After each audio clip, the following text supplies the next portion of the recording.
பெரியார் எங்க சொன்னாரு, எந்த புத்தகத்துல சொன்னாரு, அதற்கான எவிடன்ஸ் எல்லாம் நான் கொடுக்குறேன். சீமானனை நான் சப்போர்ட் பண்ணி எவிடன்ஸ் நான் கொடுக்குறேன். அதை பொது வெளியிலே பேச வேண்டிய அவசியம் இல்லைங்கிறது என்னுடைய கருத்துங்க. எந்த புத்தகத்துல பெரியார் எழுதியிருக்காங்கிற எவிடன்ஸ் நான் கொடுக்குறேன். சீமானன் யாராச்சும் போலீஸ்காரங்க வீட்டுக்கு வந்தாங்கன்னா அந்த புத்தகத்தையும் காப்பி கொடுத்தா போதும், வேற எதுவும் வேண்டாம். ஆனா பொது வெளியிலே அதை பற்றி நான் பேச விரும்பவில்லை.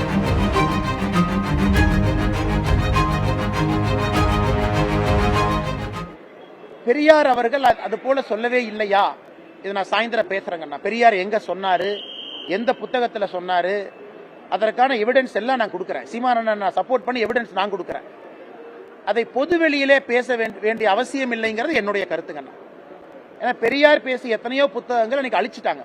ஏன்னா அந்த அளவுக்கு ஒரு பேசியிருக்காரு, பெரியார் அவர்கள் பேசியிருக்காங்க. ஆனால் அண்ணன் சீமான் அவர்கள் பெரியார் அவங்க பேசியிருக்காங்கன்னு சொன்னதை எந்த புத்தகத்துல பெரியார் எழுதியிருக்காங்கிற எவிடன்ஸ் நான் கொடுக்குறேன். அதனால சீமான் யாராச்சும் போலீஸ்காரங்க வீட்டுக்கு வந்தாங்கன்னா அந்த புத்தகத்தையும் காப்பியும் கொடுத்தா போதும், வேற எதுவும் வேண்டாம். ஆனா பொது வெளியிலே அதை பற்றி நான் பேச விரும்பவில்லை. காரணம், பெண்கள் பார்க்கறாங்க, குழந்தைகள் பார்க்கறாங்க. பெரியார் அவர்கள் ஒரு காலத்துல பேசினதெல்லாம் இன்னைக்கு நம்ம பேச ஆரம்பிச்சோம்னா மக்களுக்கு அருவருப்பு வந்துடும். அதை போன்ற சில வார்த்தைகள் அதில் இருக்கு. அதனால் அண்ணன் சீமான் அவர்கள் சொன்னது சரிதான் அப்படின்னு நான் சொல்ல விரும்பலைங்கன்னா காரணம், ஒரு கருத்தை வச்சிருக்கிறாங்க. அது சீமான் அவர்கள் ஏன் சொன்னாங்கன்னு அவங்க தான் சொல்லணும். அதனால் என்னை பொறுத்தவரை பெரியார் அவர்கள் பேசி இருக்கிறாங்களா நீங்க கேட்டீங்கன்னா அது போன்று பேசி இருக்கின்றார். அதற்கான ஆதாரத்தை நான் தர தயார் என்பதை பத்திரிகையாளர் சந்திப்பில் நான் சொல்றேன்.